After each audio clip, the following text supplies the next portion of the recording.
Hello, everybody, and welcome in to the Penny Bloom podcast. Today, we continue our comic book movie journey through film with Man of Steel. It was released on June 14th, 2013, with a story by Christopher Nolan and David S. Goyer, a screenplay by David S. Goyer, directed by Zack Snyder. I am Colton Robertson. I am joined by Joseph George. What's up, homie? Oh, what up, what up? Always a pleasure to be here. Oh, and it is always a pleasure to have you, and back like he never left. Blaine Rezach, what is up, homie? What's going on, you guys? Oh, nothing much. Just ready to talk some Man of Steel. I love Superman. This is I know you guys are big Spider-Man boys. That's do I read you right in those? That's your like comfort sort of character when it comes to comic books. Is that a Yeah, I was never a big Superman fan growing up. Yeah. Granted, the only Superman movie I ever saw prior to this was Superman Returns. Ooh, that'll do it. Before this movie came out. Yeesh. Yeah, that makes Yeah, that'll make you maybe not like Superman, so that'll do it. Or maybe not be anti-Superman, but just not care for him. You know, like it's like it's a shit movie. Anti-Superman, I just didn't care for Superman Returns. But no, I was also a big Batman fan growing up. I was too, big Batman guy. But nowadays Superman is like my comfort comic book character. If I'm down, if I'm out, read a Superman comic, throw on the Max Fleischer Superman shorts, that sort of stuff. The Superman 78 Christopher Reeves. So and this is a big change from that vibe for Superman. You know, the Fleischer, the yes. Christopher Reeve. Very different, but I still love it. Blaine, how are you feeling about Man of Steel here? This movie actually made me care about Superman. I don't know if maybe it was just like it was a more, I don't know, quote unquote real take on the character. But like I said before, with the last movie that I saw of Superman was Returns. It could only go up, in my opinion. I agree. No, I remember seeing this movie in the theaters, and I walked out loving it. I mean, I sounded like I was hesitating for a second. No, but I love this movie. There's a lot of aspects about the lore of like the Kryptonians that is in this movie that no like Superman movie has ever touched on before, and I really enjoyed that. I think the only other thing to do that was maybe the show Krypton that nobody remembers. Yeah, right. No, yeah, it's I enjoy the aesthetics of I mean, like Superman 78 is probably my favorite comic book movie of all time. But you know, there are elements of it that are restricted by the time greatly. You know, I think that whenever you look at Krypton and the aesthetics of Krypton in this movie, God damn, does that shit look good? You know, it's really, really impressive. You know, I love Russell Crowe, and to have a history in cinema of Jor-El being portrayed by Marlon Brando and Russell Crowe. That's a combination I'm a big fan of.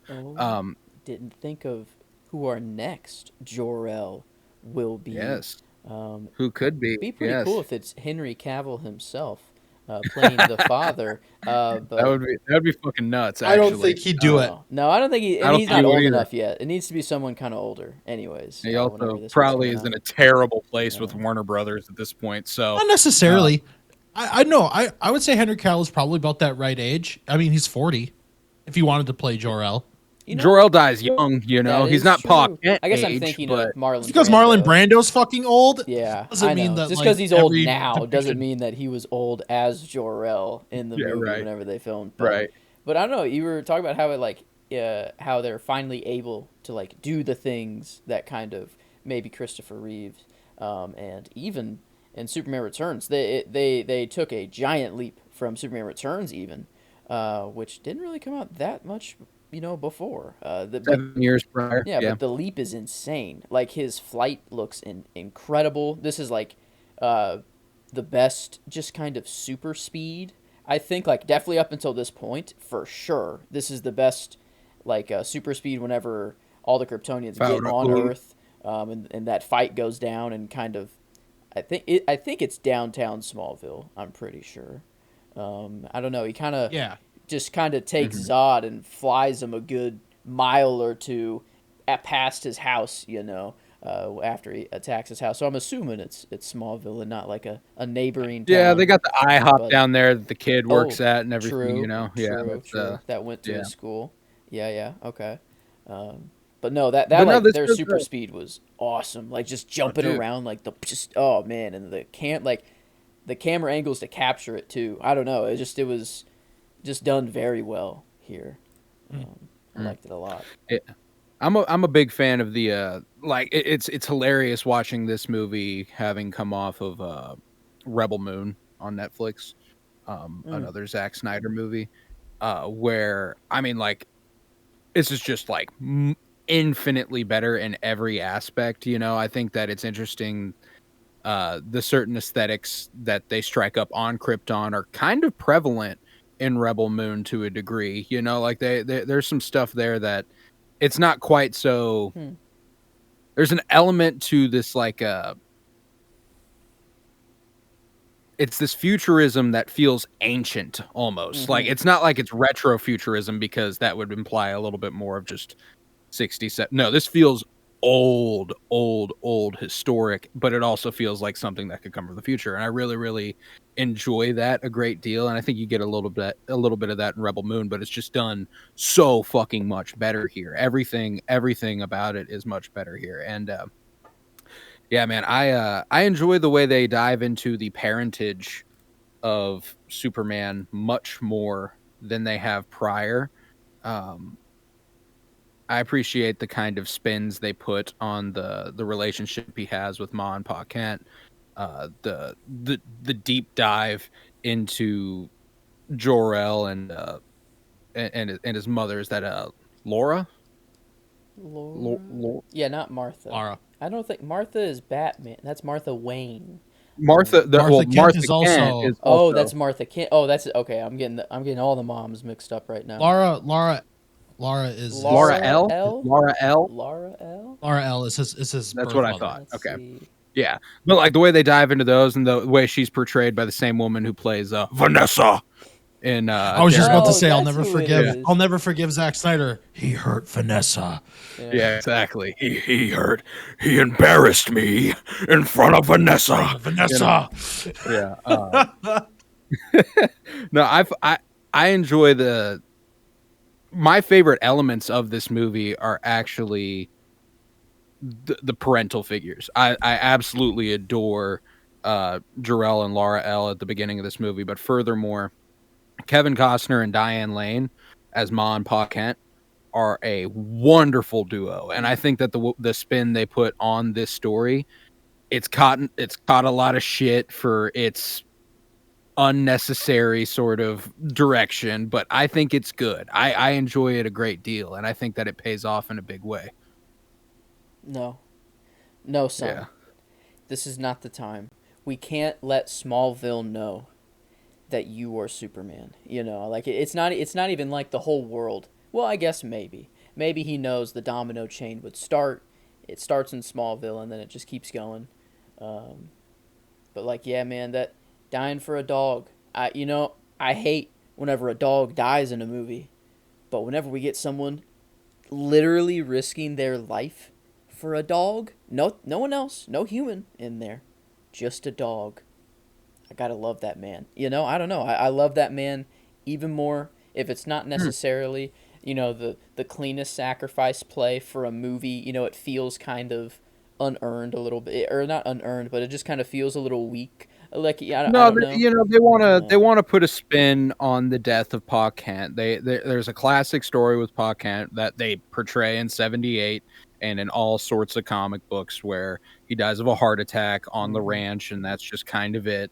So I appreciated that they kind of tried to do something different with that, and kind of similar to what we were talking about with the Amazing Spider-Man. He wanted to reinterpret this story in a way that was unlike anything that came before it, and I think he succeeded in that ultimately by like a lot. This doesn't even come close to any of the Superman movies that came prior. Yeah. And I appreciate it greatly for that. Like the nerdy, clumsy part of Clark, and I guess that comes a little bit later when he starts hiding his identity and like he becomes the reporter, Clark Kent version of Superman. He hasn't really become that yet. He's just like, instead of staying on the farm his whole life, he actually, he just left, and kind of was on his own completely, like hopping around from place to place whenever he'd do something miraculous where he couldn't, hold back and not save people. He had to just leave. And I like that, like that opening montage of him just kind of going from place to place and then finding his ship. Eventually it leads him to finding, I guess, a 20,000-year-old outpost, scout ship, which is kind of crazy. That you're talking about some ancient future tech. I mean, yeah, that they scouted Earth 20,000 years ago, and we're like, whatever. They were like, whatever to Earth, which is interesting to think of what Earth would look like 20,000 years ago. What would we be doing? Probably a whole lot of nothing. Yeah, I mean, they just I think that the stuff they do with Zod specifically, I love Terrence Stamp's Zod back in Superman 2 and specifically the Donner cut. I think that he's wonderful. But there's Planet Houston. There's a certain intimidation that comes with Michael Shannon's Zod that I believe a lot more. This dude is menacing as shit. I wish he could have, my favorite line delivery by Zod of all time is still, you and one day your heirs, and it like zooms in on his face, back with Terrence Stamp. But yes. Yeah, I don't know. There is kind of a similar one here. I don't like. Maybe it's whenever he's being banished to the Phantom Zone again, and he's like, "Any last words, Zod?" And I think he kind of goes above the top, a little bit, and I forget what he says exactly. I think it's along the same lines. Find him. Like, yeah, I will. Your son, I will find him till my last day, or something like that. And even like the spit coming out of his mouth too. I think in that moment, like, I don't know, you could really tell that dude's sole purpose of living was to protect Krypton, or however he saw. He was an AI bot to protect that's all that dude could think about. That's just, he was driven. That was his drive. That was his purpose. Driven from being born. That was his purpose. That is literally, which is kind of a really, like, I really like that angle of them throwing in the Krypton, a lot more information on Krypton that it's not necessary. It doesn't really make the rest of the movie better, but it is just really cool to think that they reached a point to where, like, even every birth, like, what you're going to do. So it's like, I love that Jor-El and Laura are dealing with, like, do we even have free will anymore? Let's do this. Let's have the first natural birth on Krypton, and I don't know how long they said. I think they just said generations, maybe. Maybe not a specific time, but a generation for them, I don't know, how long is that? How long is a generation for a Kryptonian? That's true. They live a while, it seems. But yeah, no, I thought that was everybody's problem. They just needed to get laid. Exactly. Bro just needs to fuck. Oh man. No one on Krypton fucks? That's the first... I don't think that's the implication. I don't think... Oh, that's just a joke implication. Yeah, maybe. No natural birth. Maybe. They discovered the real... Do you think they're just infertile? Abstinence. They're just infertile and they can just all go wild? Or are they... They practice the big A. No, they can't. They practice the big A. Jor-El's not infertile. They had a natural birth. They're all fertile. Unless Jor-El and Laura are the only two, so they all got to be fertile. No one's fucking on Krypton. I'm telling, or else there'd be accidental. I'm telling you, they practice the big A, anal. The abstinence. Oh, okay. I thought abstinence. That's God's blessing for you. I was going down more than that. Okay, just everyone on Krypton. That's the only option they got. Just butts. Dude, no way. Not one rebel. No way. Jor-El's the first to go. To be. to go be like, what if I stuck it in this one instead? No way, Jor-El's the first, you know. There's no shot. Yeah, there's no shot. No, I mean, like they obviously don't dive into the rituals of how they create their children. I don't think necessarily in the water thing. It's like in the little they grow them, right? But they are the product. They are the byproduct of of a parentage. I'm pretty sure. I'm pretty sure it's like not an artificial insemination situation, but like that'd be a cool band name. You make I don't know. Sperm in the egg, and you go ahead. It's like, and artificial. It's the quote unquote test tube baby. Man. Yeah, exactly. Sorry, I got caught up there. You just wordplayed really well there. Yeah. And I artificial insemination situation. There, yeah, situation. Yeah, that was the rhymes. Yeah, I added the rhyme there. That really, 10 times. I really like that, but yeah, I guess we're diving deep into the. You really like the artificial insemination situation? I mean, it kind of sounded like, I don't know, a band or some. That's the name of the bog band. Artificial insemination situation. Wow. No, but yeah, Krypton, that's an inside joke for anybody on the TikTok or on Patreon for you. But oh yeah. No, but it's Krypton, get on that shit. People. Look at that. Look at what we're getting from just Krypton. We're not even on Earth yet. You know, we're I know. Okay, real quick. Krypton. Russell Crowe was in a band growing up, and he had a song that says, "I want to be like Marlon Brando." Oh, that's perfect. That's perfect. I mean, don't be like Marlon Brando. Yeah, he was a great actor, but also piece of shit. Oh, true. Yeah. Damn, that's unfortunate. I didn't know. Yeah, he was a dick. He was a little bit of a dick for sure. Very anti-Semitic. Yes. Okay. There's a crazy story that I recently read in the David Lynch autobiography called Room to Dream, where he talks about how he visited Marlon Brando's house with Harry Dean Stanton, who actually, Joe, I talked to you about Harry Dean Stanton because he has that little cameo in the Avengers where he's he's the guy who talks to Hulk. Big collaborator with David Lynch. And they went to Marlon Brando's house with like a script, and Marlon Brando told them it was terrible, but he had an idea. He wanted to do something. He wanted to do a thing where they were all decked out in like completely dresses, wigs, makeup, him and Harry Dean Stanton, and they did a whole scene where they were just like drinking tea and having a discussion. And he didn't want to film it. He just wanted to do that. That was just something he wanted to do. Which is a hysterical story, I think. The dude was fucking hilariously weird and a dick at points. A massive dick at points. Wow. Dude, but yeah. What a nice tea party. Russell Crowe seems much nicer than Marlon Brando, if I had to wager. He's like a much nicer dude. Much nicer gentleman. Much nicer. More down to earth.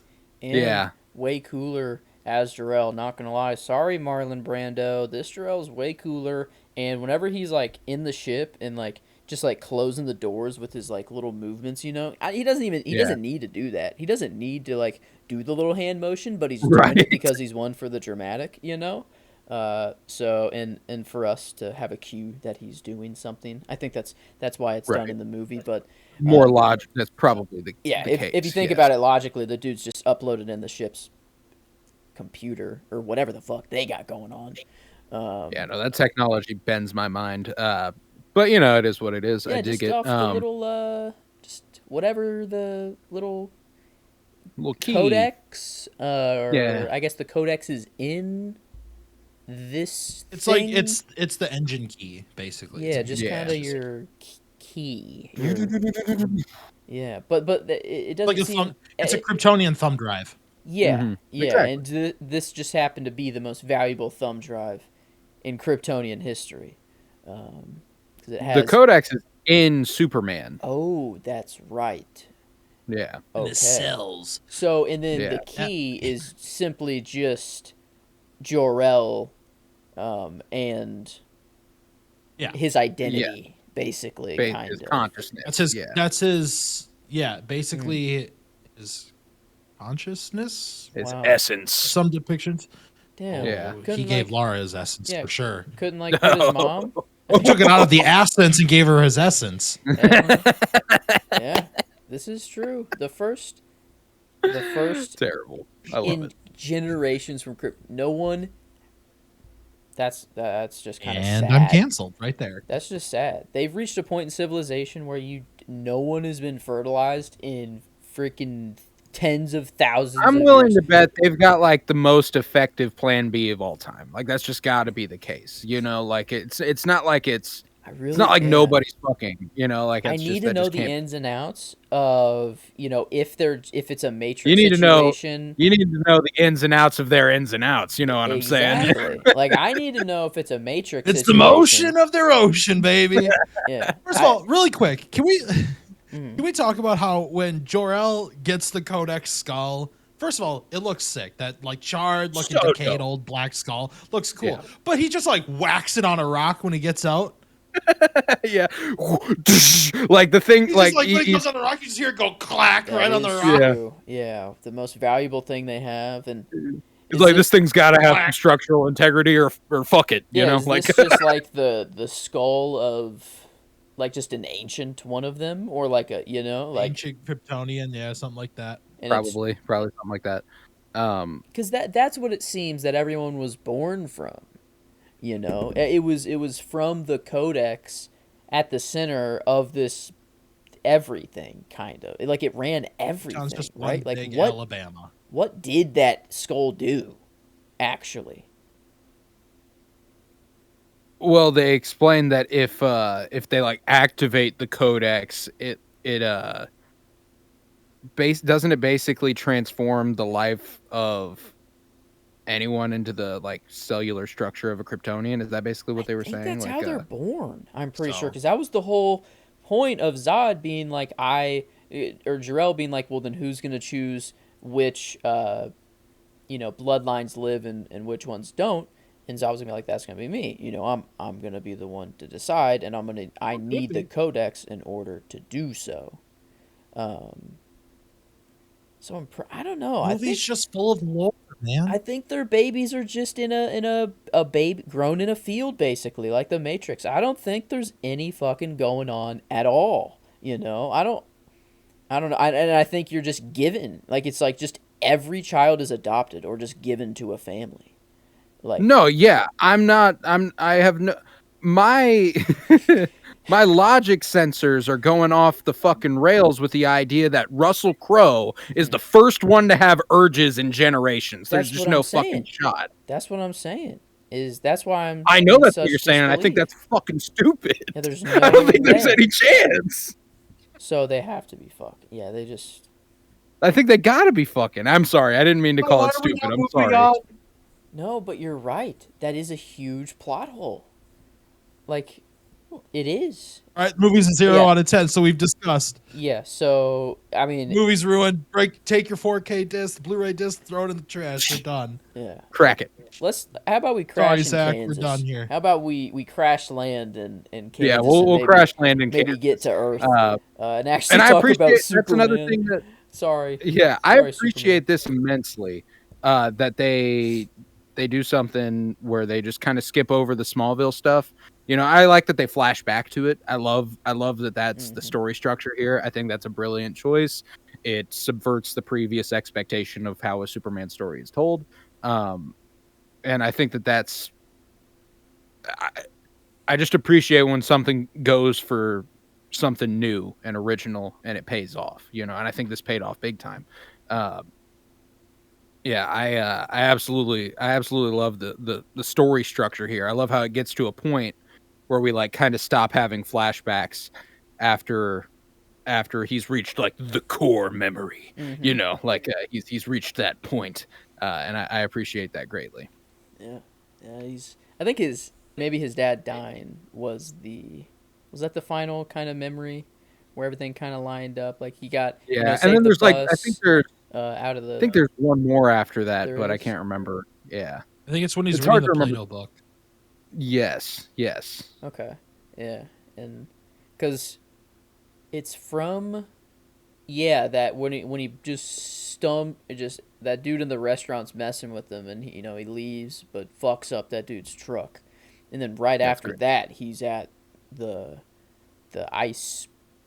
I don't know. He just walked there, kind of. How do you know the ship was up? Did he just kind of luck into that job? Or like, how did he know there was a ship? Like, did he?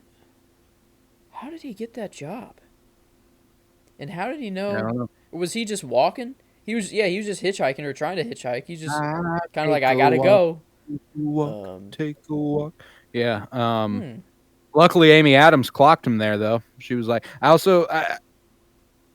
a huge, huge, huge fan of the Lois and Clark ship, of course, as a Superman fan. This is, on a personal note, probably the weakest adaptation of that relationship, but it is very weak in this movie. Yeah. I do appreciate, again, though, I do appreciate the swing. I like the idea that she meets him as Superman before he's even concocted his alter ego, and kind of, whenever she meets him later, she delivers my favorite line of the movie, that little double entendre when he comes to work. To the planet. Welcome to the planet.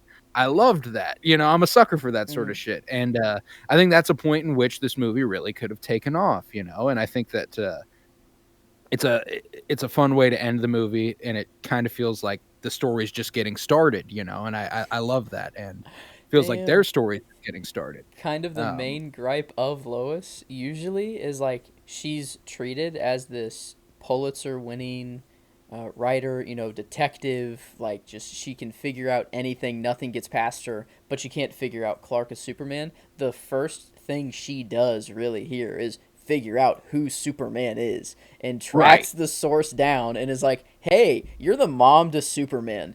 What's up with that? Like, where is he? And then and then they talk in the graveyard. And that element I love. Like, I think that the characterization of Lois is strong, and I think the characterization of Clark is strong, but I think the development of that romance is weak. Whenever, and it is like, it makes sense. One of the greatest forces behind bonding is shared trauma, and they have a ton of it throughout this movie, but that's kind of all they have throughout it. There's very little back and forth, very little banter. She's just kind of the first person who knows, and it seems like he takes solace in her comfort because of that. So it's a little odd, but I do appreciate, like, I enjoy the whenever she comes onto the army base and she's like, yeah, fuck you. I know why I'm here. You don't want me here. Fuck you. I'm gonna do my own thing, and you can just deal with it. I'm like, yeah, that's my Lois right there. And I wish Amy Adams had gotten just a tad more to chew on, because she's a fantastic actress. I think she gets a little bit more to do than Kirsten Dunst as MJ, but a little less than Emma Stone as Gwen Stacy. But she falls somewhere in there. I'm going to compare her to Emma Stone and Andrew Garfield. This movie has its own "Don't make promises you can't keep." Does it? Where's that? You know what I'm talking? Oh, when they kiss after the Battle of Metropolis, or after the world engine is blown up. Oh, and she goes, it all goes downhill after the first kiss. And he goes, I'm pretty sure that's only if you're human. If you're kissing an alien, or I think that only counts if you're kissing a human. That's fair. That's fair. This movie has its own "Don't make promises you can't keep," dude, but those are the best kind. Dude, we were talking about how people on Krypton might not be fucking, but we've come to the conclusion they probably are. Clark fucks. Clark? Oh, that's confirmed in the next movie. Really? Oh, yeah. You don't remember shit about Batman versus Superman. I can tell because of some of the stuff you've said. You forgot that Martha is his mom's name, and that's like a huge beat in Batman versus Superman. They're the same. Why'd you say that name? I remember. I do remember. No, they have like a whole. I mean, it's not a sex scene, but it's a sexy scene. They're fucking. No, not with just Lois. I know he fucks. I know he fucks Lois. I'm saying before, while he's going around hopping from place to place, fucks. That while he's working in that restaurant or whatever, and I forget, I don't know, the one waitress comes up to him and is like, it's not worth it. I don't know if he calls him, or if she calls him babe, or it's not worth it, huh? I don't know, something. Well, there's I felt like that was a very. You think it's a just, very like, small Midwestern town? You think? diner, small town You thing. think? You know, I like just had the idea. you ever go to the fucking Big Biscuit and they pull over to their You're table and right. they're like, "Hey, honey, how you But doing? that's, like, How to a you doing, customer. darling?" To a customer. Like, to an That's fair. employee, it's a little Coworker, it is a different. little different. And then, like, Yeah. after, like, Lois even comes and interviews her, like, "Hey, have you seen this guy? Apparently he ran through here." She said Right. something like, "Oh, yeah, he was fucking awesome," or like She was fucking he was incredible. So I mean, I'm just assuming, he's No, yeah. Superman. He's an incredibly attractive alien being. Very few straight male directors capable of capturing the pure essence of the body of a man. Oh, Like dude. Zack Snyder. Yeah. Well, he's Whenever he's holding the fucking thing up and they're just like, check out how fucking ripped this guy is. And it's just, he's glistening, and you're like, yeah, no, for sure. I'm like, no, for sure. That's Superman. man. And then like I forgot why he was wet. Oh yeah, he just saved the oil rig dudes. And he had to swim away, so it's all wet. He doesn't have clothes because they're burned off, which that was sick. A sick Literally on visual fire. of him just Yeah. on fire after he opens the door. But then he's searching for clothes or whatever, and he's just like jacked, like looking through like someone's, I don't know, clothes, whatever. And it's just like, oh my, like you are that is a man. yeah. And I don't know, a lot of people man. were like the current casting for Superman Legacy, blanking on his name, David Cornsweet. yeah, people are saying that he's too small right now, that he's not big enough for the role. Dude got jacked. Yeah, Dude's and like right already now, jacked. like dude's already getting big. But then I didn't Yeah. realize how small. I'm saying small. Henry Cavill looked whenever he auditioned. But like the amount that Henry Cavill bulked up was insane. Like the dude. No, yeah, like this like- is what happens when people get cast in superhero movies. Like it's just Yeah. like Chris Evans in Fantastic Four is not Chris Evans in Captain America. No, You know he's what not. I'm saying? Like Yeah, it's he kinda- was ripped then, but he's jacked later. Yeah. You know, like it's a whole can't separate look like Kumail, that. look at Kumail Nanjiani pre-Eternals and post-Eternals. That dude is fucking different. And I mean, we can give a little shout out to roids there, but I mean, and in most cases when it comes to superhero movies, but yeah. It's like just not realistic to look that's like that never all the a time. concern for me. It's never a concern. Oh, he doesn't have the physique. He will. It's not like they were like, Anytime. we're gonna give a twig the role of Superman and it'll be fine. I mean, look at Chris Pratt. Exactly. Yeah. That's a big example. Okay. Yeah. Dude that's goes a from huge looking like example. me to looking like how he Him. looks. Yeah, exactly.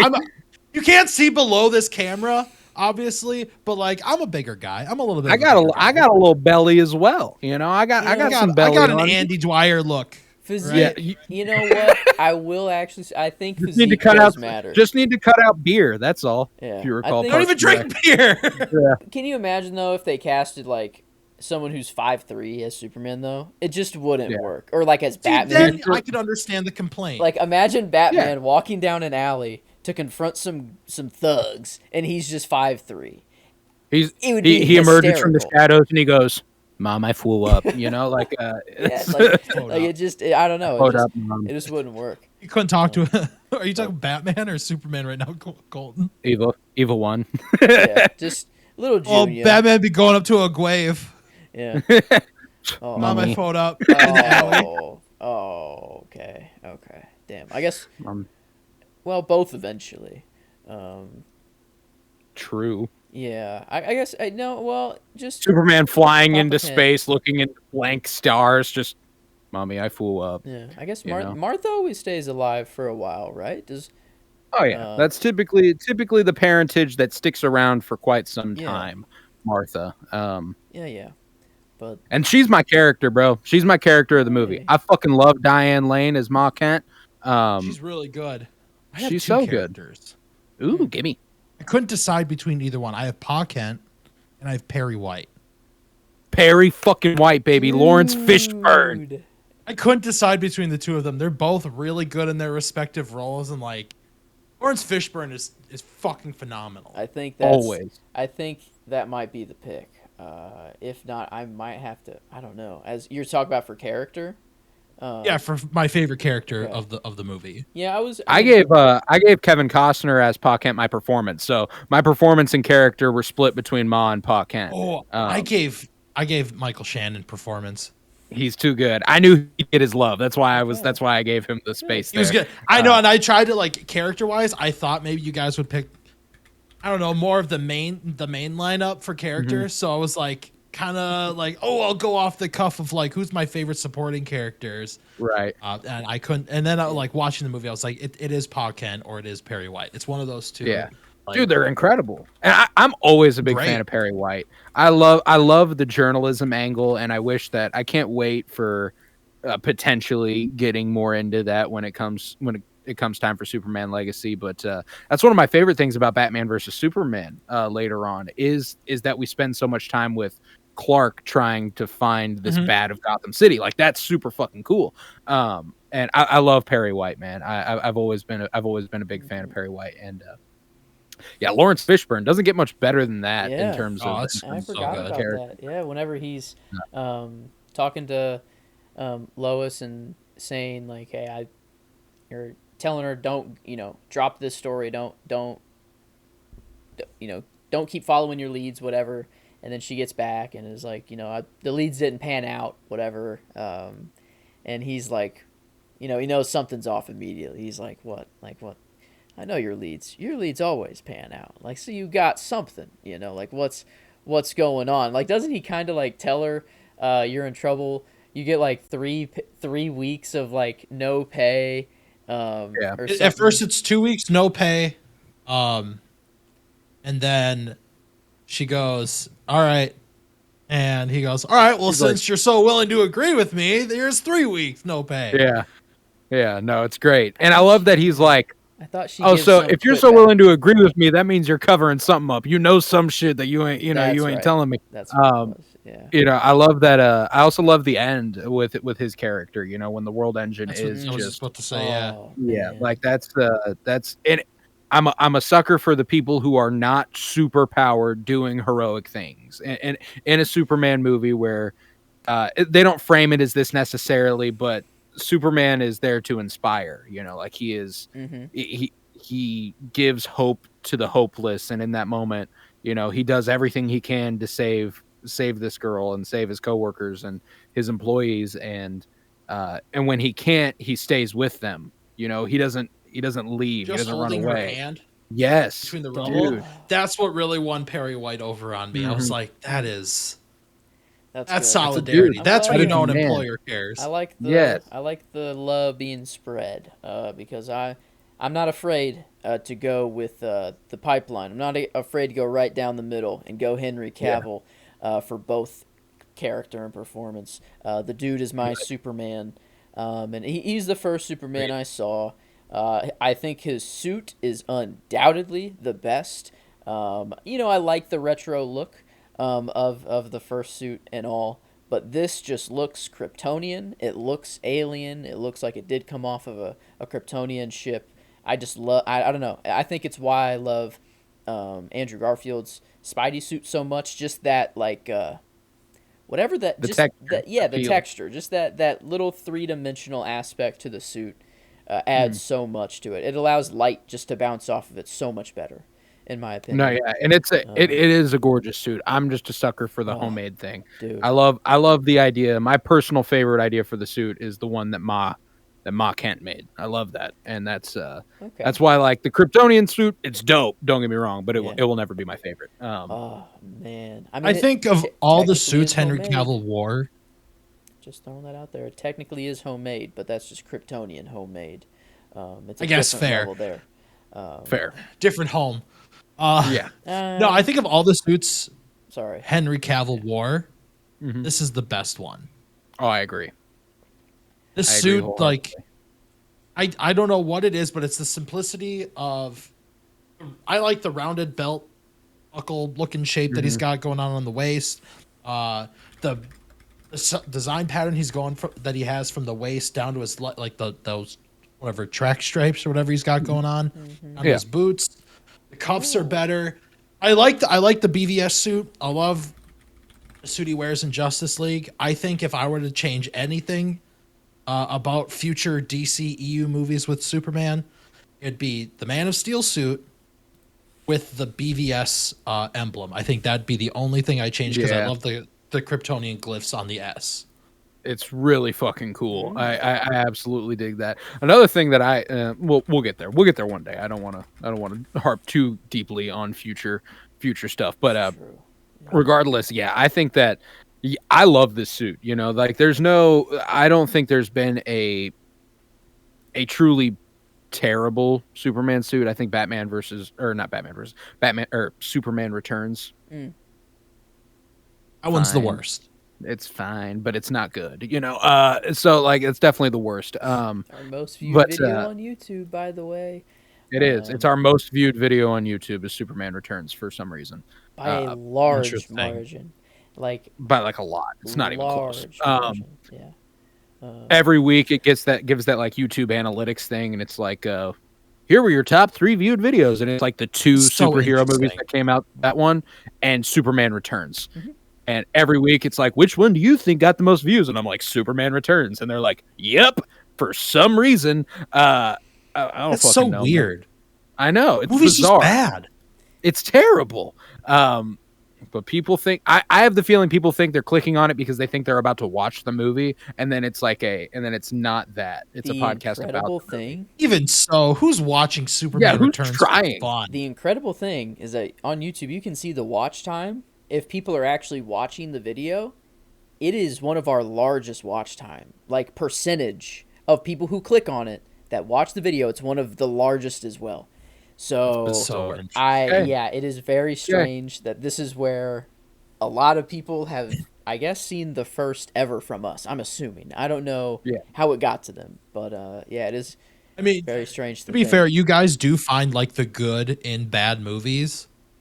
Like, we had a tough time with when I did the show. I don't know if we did. When I did a show, it was always poo poo pee pee on the thing. Mm-hmm. That is. I'm throwing it. Mm-hmm. Throwing tomatoes. Yeah, throwing tomatoes. We gave it a 3.3. I was never a fan. I always try to find the good in a bad movie, but like we get 33%. You know, I mean, we pooped on probably more than what it should have. Yeah, probably. So, Probably. Like, there are qualities where you guys specifically will find something that'll be like, look, this movie was utter dog shit, but this aspect of it was really good. Like, that's true. That's very true. You find things to like, but like I can't help but do that because I don't want to think I wasted my time. You know, I like to think that. No, right, and I agree. Well spent. Yeah. But with this movie, there's nothing but I have that problem zilch nada. It's a fantastic watch, and going back to some suit talk, I think it's hilarious that it's always such a massive point of contention for a certain audience that like the trunks. Oh yeah, trunk or no trunks, or belt or no belt, whatever. Cares. Yeah. I don't care, bro. It can be either. As long as it looks good, it's fine. But to be so staunchly anti one or the other because no matter what, it can't look good. That's not true. Mm-hmm. So like it is a little weird to wear underwear on the outside of your suit. You know that when I heard it put that way, I was like, okay, maybe. But it's a superhero suit and they're all in latex or like spandex or whatever anyway, so it's already ridiculous. On this suit, I don't think trunks would look particularly good, you know, like, and that's the thing is that it just depends on the suit you're designing, you know, like it's not like it's a be all end all, like, oh well, trunks can never look good and a belt can never look good. Yeah, no, they can both look good. You just got to figure it out, you know. Oh shit! But I guess this suit was technically on that 20,000-year-old scouting ship. Yeah. So it wasn't even sent with him. This was just Jor-El's suit. Well, Jor-El, like, right? It seemed that Jor-El, like, instantly fabricated it, and it's... Yeah, I guess it's a Kryptonian ship. They got that on them. They could do... Yeah, they could... But that immediately precedes my favorite shot of the movie, which is when he's exiting the ship, and his cape's flowing in the wind, you know, Ooh. and he's stepping out looking heroic for the first time, about to take his. And I'm a sucker for the leaps, you know, he capable of leaping buildings in a single bound, you know, like that. Yeah, that classic sort of idea for Superman, and him learning how to fly by jumping and jumping and jumping, and then ultimately taking off. Like, I love that. That's a super entertaining idea. Yeah, the only way you can know is if you test your limits. From his dad. His dad was basically like, son, you're capable of a lot more than you think you are. Go outside, put on this suit, and go wild. And yeah, that scene was just like, I love Henry Cavill's performance through it too. Of like when he realized that he could fly, like the smile on his face that he got, where he was like, "Holy shit, I'm flying!" He's like, I can do this. Like, I'm still going. And then like losing control. You know, I don't know. I don't know, Flight 101, you know, with your body, whatever. But I love that he just loses control midair and then just keeps piping down into a mountain. Like, dude just barrels into a mountain. And I don't know. And then the, like, rocks kind of floating before he takes off, you know? Yeah, he, like, puts his hand down. That first flight. Oh. Yeah. Like swirling. Yeah, that's cool. Dude, that's in contention for probably one of my favorite scenes of that entire movie. I think, is that the scene you're talking about, Colton, or are you going with before that montage of him testing his limits? If that is still your scene. My scene is young Clark. Pa Kent. Yeah, I'm Pa L. Okay, hello. Yeah, no, I'm talking like my scene is definitely. I read that way. Whenever Pa Kent takes him into his barn and shows him the ship and explains to him, "You're the answer. You know, you're the answer to the question, are we alone?" You know. Okay, I got you. And him explaining everything there, that's what also granted Kevin Costner my performance nod. I thought that just the fatherly nature he was exuding during that whole scene was outstanding. I absolutely adore that. And I appreciate that the way that he understands. I think they captured the Midwestern dad vibe really, really exceptionally well in terms of his emotional inaccessibility, but he wants to be there so bad. You know, he wants you to know, he wants his son to know he loves him, and he wants him to know that, you know, you are my boy and you always will be my boy, but he's so blunt about everything. He's like, "Yep, this is the case. This is what's going on here, son." And he's like, "So love you," you know, like that's kind of the whole vibe. And I thought I don't say it much, son, but yeah, exactly. Yeah. And I think it's perfect. And I think Kevin Costner does it so freaking well. Just a super talented actor. And I was happy to split my performance and character between the Kent parents. I love Ma and Pa Kent. And I think that they get a deeper exploration in this movie than they ever have on screen. And I think that the movie pays off big time for that. And I'm a sucker for the Smallville stuff, you know. That is what makes the show Smallville work, is the relationship Clark has, I think, with his parents, and all the like. There's a lot of other fun stuff about the show, but that is the heart of that show, for my money. And for that to be adapted into the big screen, and we get such talented performers like Diane Lane and Kevin Costner to put that on for us, I love it. I love it. And my line comes from Clark being a mama's boy, and he saves Lois. I think from her escape pod is kind of falling towards Earth. He catches it, takes her out, floats her down, you know, covers her whenever it's all on fire, and then, you know, spins down, lands. They have like a cute little moment, but then he hears something and he just takes off instantly. No words to Lois at all, just boom, takes off. And it's because Zod is, you know, they're going to his house, they're going to his mom, and then whenever he just flies into Zod, and he's just yelling at him like, "You think you can frighten my mother?" while decking him just over and over. I was like, oh, dude, I'm like, holy shit, like, yeah, I love him. That was my line of the movie, just for the delivery of it and just what was happening on screen as well. It was just quite like, oh my god, yeah, he's not the super goody Superman we knew before. He's not afraid to get a little nasty, especially if No, he's Mama not the Boy Kent, Scout yet. He's A1. If you touch Mama Kent, that's kind of game over. You're kind of letting evil Superman out a little bit, no matter what. Foreshadowing. Yeah, gotta be careful. Gotta be a little careful there. Dude's I mean, I guess I always knew that was a main theme of the movie, like of Papa Kent, being like everyone's lives would change. Everyone would question their beliefs. Everyone, whatever. But it kind of hit harder this watch. Like, I don't know why, but it just, like, I never thought of that as, like, a crucial part of Superman's story. But, like, it really kind of felt like it here. Like, it's a crucial part of Snyder's Superman story. The sort of, the godliness, the Christ allegory, the savior sort of thing that he's got going for him. It's it's an invincible flight. He can fly, shoot lasers out of his eye. He's like the most stereotypical super human you could think of, and then when he floats out of the ship and he's literally got his arms up in the air and he's floating towards, he's floating down towards Earth like he's in front of all the military, like of which could do absolutely nothing to him. Like they could fire everything they had right there, and he could just, like the Luke Skywalker, brush his shoulder off. Like they could have done the whole Kylo Ren more to Superman. And just nothing. I guess he kind of gets knocked out. He kind of just gets knocked out, but not damaged. It's very interesting, like how his like health works, I guess to call it. Nothing can really kill him if it's not kryptonite, but it can put him down for like a little bit.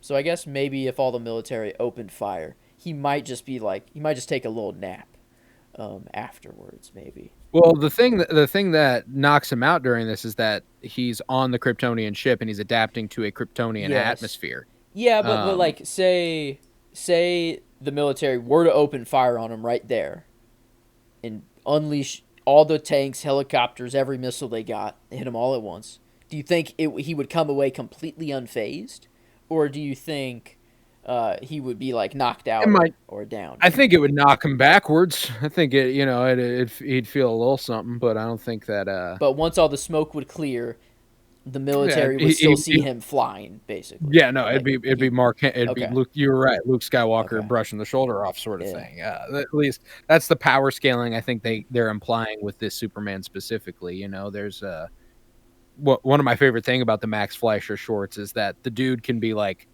downed by small things. He gets knocked down, he gets knocked over, and then he gets back up and flies back towards him and stuff. And it's like, oh yeah, but this Superman, I don't know. I think that you could do a lot before it got to the point where he was, knocked backward even.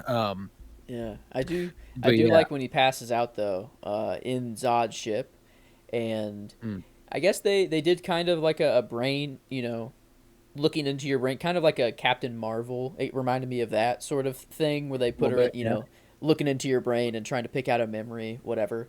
But it seems that like Zod was having a full-on conversation. Yeah, like, Zod was there. He was there with him, and that's where my shot comes from. Is whenever he first when he passes out, it's his face on the ground in the ship, but then it switches to it like in that Kansas kind of dreamscape, sort of thing, and it slowly zooms out, and then you see him stand up in the Royal shirt. Shout out the Kansas City Royals, by the way. It's cool seeing Superman in a Royal shirt. Repping the Kansas City area. I had to do it to him today. Hopefully, we're recording this before our playoff game against Buffalo. Hopefully it went well. Hopefully that went well. Who knows?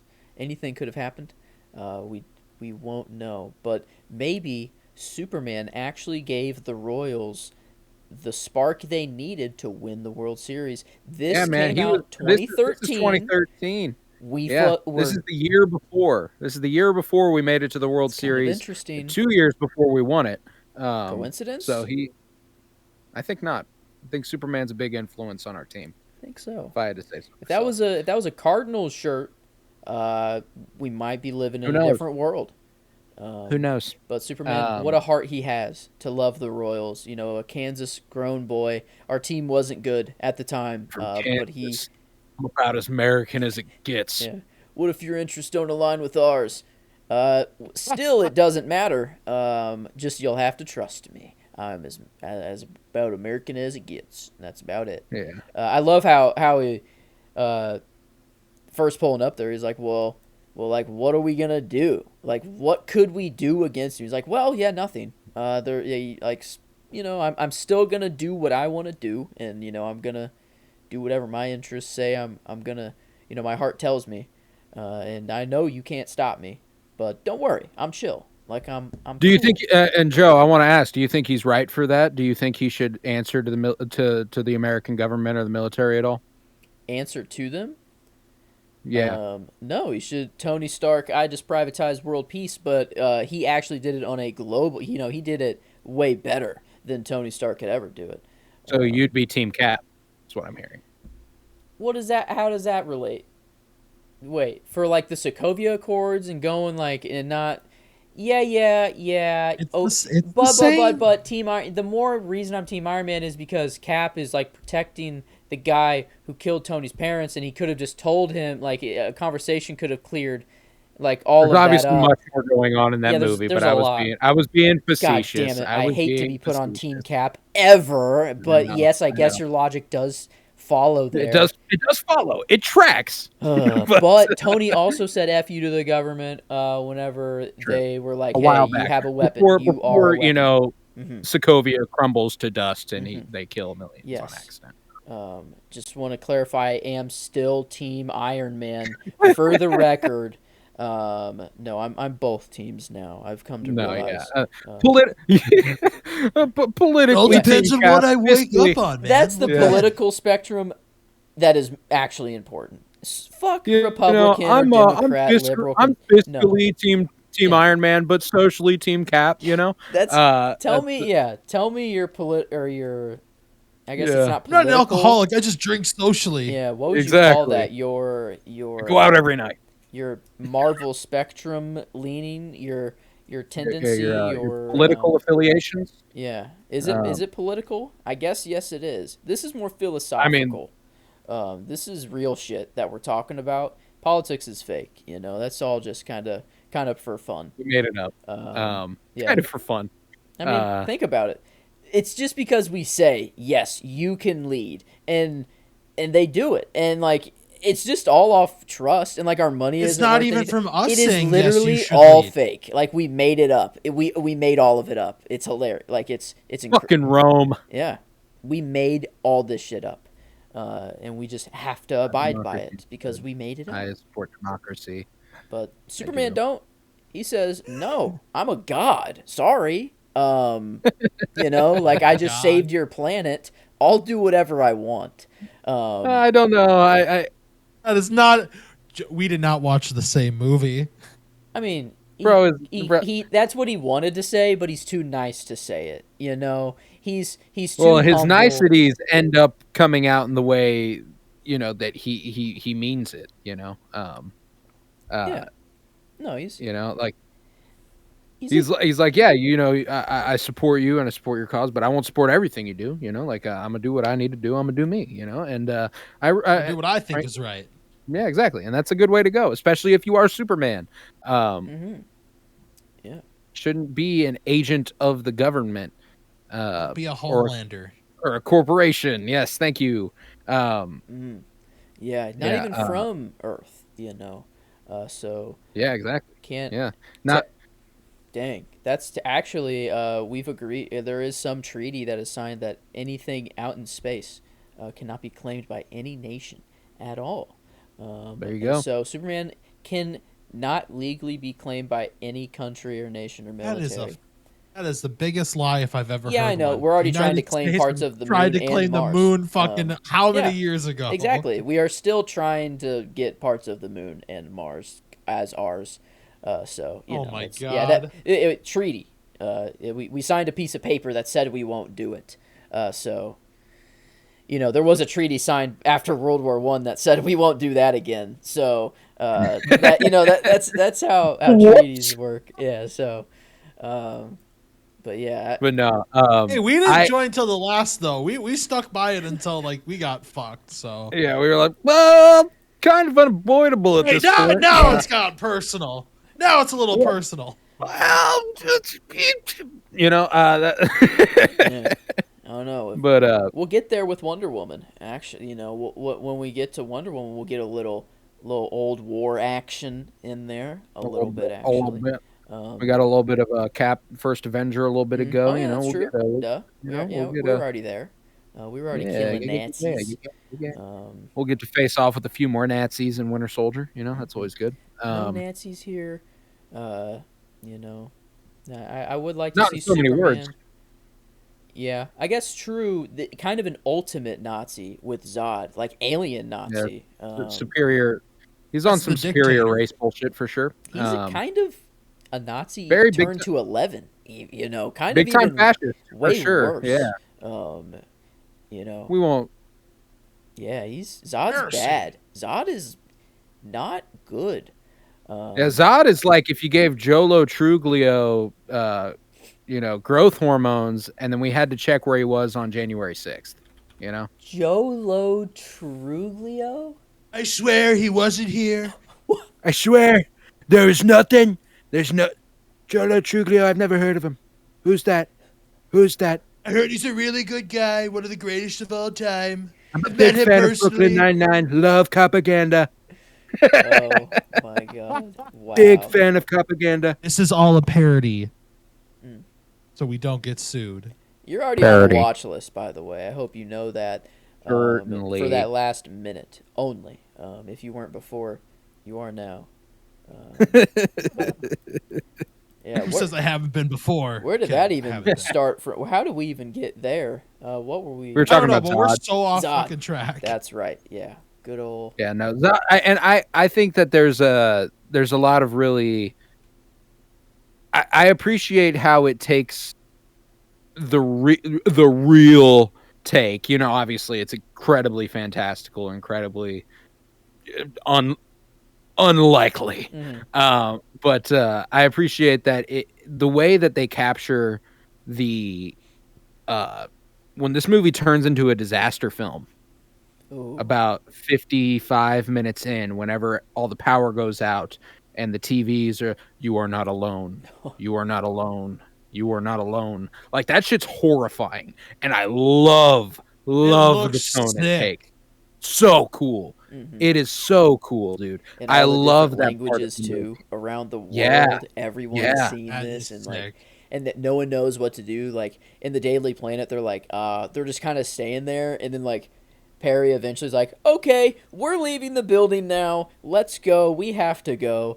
It is getting bad. But yeah, that world engine, I mean, that would like, there's nothing you can do. And then like it's already bad. The chaos is already crazy. Then the government is like, all right, we have to nuke it. We have to blow this thing up. And then the nuke just doesn't, it's like just boop, pulled in with the gravity well, and you're like, oh shit. It's like, oh shit, this thing is like, once you turn it on. Yeah, we can't fuck with that. Yeah, once you turn it on, you're kind of screwed until the world is made fit to Krypton's standards. I think you're done. I love that the whole time there becomes this little from benefit of hindsight after Zack Snyder's Justice League, the way that J'onn J'onzz is like trying to protect Earth from the same fate that the Martians faced. He's the leader. He's the lead general in the army. He's Martian Manhunter, as we learn later on. Do we know if General Swanwick in this movie is Martian Manhunter? That's fair. I've always kind of assumed that they're implying he's always been. It's assumed, but I don't believe General Swanwick in this movie is. Oh, no kidding. Why is that? It just doesn't give off the same energy. I get that. I mean, I'm only saying that because I know how a movie industry works, where it's just like you can retcon things down the line and you can make it make sense. You can make it work, but like it just doesn't give off this. He doesn't give off the same vibe where John Swanwick in this movie is like so hardcore, and then he starts getting more lenient in the next movies lining up. That's fair. I don't know. It just doesn't. He also can just be anybody, right? As we've seen. So like, yeah, it could be, or it couldn't be. Like, no, for sure, that's true. You know, like that's why I'm like, either way, I think it's a cool. I think I've always been a fan of that retcon, and I've liked looking through that lens a little bit at his character. And you know, it's big time dose of copium. Like I'm definitely twisting stuff to fit that narrative. But you know, the idea that he would be facing down an alien invasion that could potentially threaten the entire human race, and he's like, I think I've seen this film before and I didn't like the ending type shit. You know what I'm saying? I think that would be that's a cool idea to me. And but yeah, the way that he treats Superman would definitely be a little different if he was also. I know he's got a cover to hide, but I don't know. Yeah. I'm not buying it right now. I get that. No, for sure. Maybe in the next movie I'll buy it. Yeah, no, like I think it only becomes more and more the case. It's definitely you got to do the most prodding with that in this one. But yeah, no, man, I'm a big fan of this movie. I'm a big fan of you know, where did it end up falling for you, Joe, on the good old Letterboxd ranking here? Well, very, very well. And it surprised me. I knew this was going to do well. I love Henry Cavill Superman. This is like probably out of all the DC movies, other than like the big Justice League. Actually there's a few in DC that I'm very new to the DC camp, the newer DC movies. I have a lot of history with the old Marvel movies, Spider-Man, all of that. And Superman is slowly becoming a very, very large favorite of mine. After I've read comics and such, I own All Star Superman. I love just flipping through it every now and then. Even though I've already read it, it's very nice just to see. Comics I'll be right back. I actually have something for the show I forgot to grab. Oh, beautiful! Go ahead. That's right. I forgot. But yeah, no, I love it, and it ended up being top 5 for me here, but it is at 5. I could not put it above the first Superman, and I think it might, for me, my own personal rating, I think Man of Steel might be over the first Superman. I have to give the first one a review. I can't do it without rewatching the first one first. I actually watched these in back-to-back days. So it was I watched Superman 78 and then I watched Man of Steel because it was right around my birthday when we were ramping up to do this show. So we were like, I wanted to get it in. Okay. And Superman 78 is kind of my birthday movie. I love that movie. So it is. I'm still impartial to 78. That became my one over. Like I ended up putting it back at 1, Superman 78. Okay. This did breach my top 5 as well, though. Right below The Amazing Spider-Man and Captain America: The First Avenger, but right above Iron Man 3 and X-Men: First Class. That is that's the split there. Above those, below The Amazing Spider-Man, and I didn't expect it to breach top 5, but I'm super happy it did. I love me some Superman, and until Superman Legacy, I don't think no Superman movie after this is going to top it. I don't think. I like this more than Batman versus Superman personally. Is that a Batman movie or a Superman movie or just both? It's a both movie. So both. Okay. It's a prequel Justice League movie. That's true. Yes. This is really his only true solo movie. In the DCEU, yeah.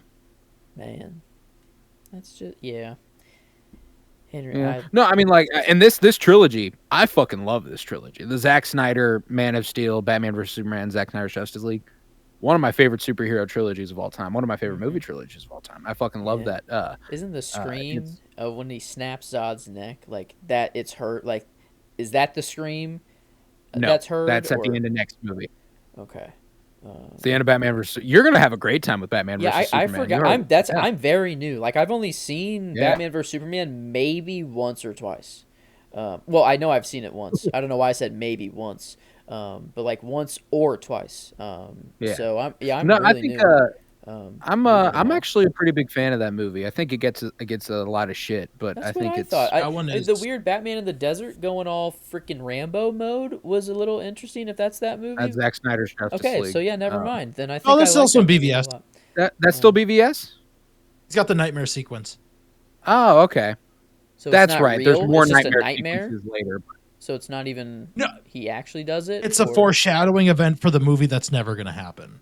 Yeah. Oh, okay. Yeah, that's right. There is that weird. When we get there, I can talk to you more about it. Yeah. Oh, yeah. Wow. I forget. Yeah. There's a whole. Yeah. There's a lot that I forgot. There's a lot of lore they were building that unfortunately will never get paid off, which sucks. But yeah, unfortunately, it is what it is. You know, you get what you get. And I'm happy with what we've gotten. Like I said, fucking love this movie. Yeah. Blaine, how about you show off for me real quick? I want to know what you brought for us. So when we were talking on the Patreon, we mentioned it a few times. You were talking about tie-in comic books, how you were excited. Yes. So I went scouring. I own every DCEU tie-in comic book now. That's like, oh hell yeah, canon, quote unquote. This is probably the most expensive comic book I own now. Yes. Man of Steel prequel comic book. Wow. Because it didn't get a wide release. It like only got a release in like the UK for their DVD sales. I remember when you acquired this comic. I remember you posting about it. Yeah. I found someone who sold it for like a really good price. It was, I think I paid somewhere around $60 for this comic book. Ooh, that's a pretty good deal. This comic book actually ties into more of what Supergirl could have been in the DCEU. Right. Before we got Sasha Calle, who killed it in my opinion. Like killed it in a good way. Like she did a really good job. Oh yeah, absolutely not. I just want to make sure I didn't want to like say. No, you're not anti Sasha Calle. Yeah, I get you. No, this comic book dives into like the prequel. It's like a story about Krypton. So you see more of like the Kryptonian planet and like all the flying like whatever they are, little dragon things. Yeah, right. So there's that. You follow like Kara as like right before the movie begins. Like it literally goes up to right before the movie starts. That's kick-ass. So I think it's very interesting. But yeah, very limited release. I think you can find it digitally, but that's like it. Right. So right. But yeah, to hold I found something, you know. I could never find another book like this. I don't think ever again. I don't think a lot of people are selling them. So like the fact that I found one that was really happy for me. Dude, that's kick-ass. I love that. Did you read it digitally? Did you actually read it physically? No, I waited until I got the physical copy to read it, and then I made sure I like took extra care of it, and I threw it in the comic sleeve right away. Right. Yeah, this All-Star Superman book, something about just how the pages feel. Like it's kind of like this glossy feel to it. It's so soft, like kind of like playing cards almost.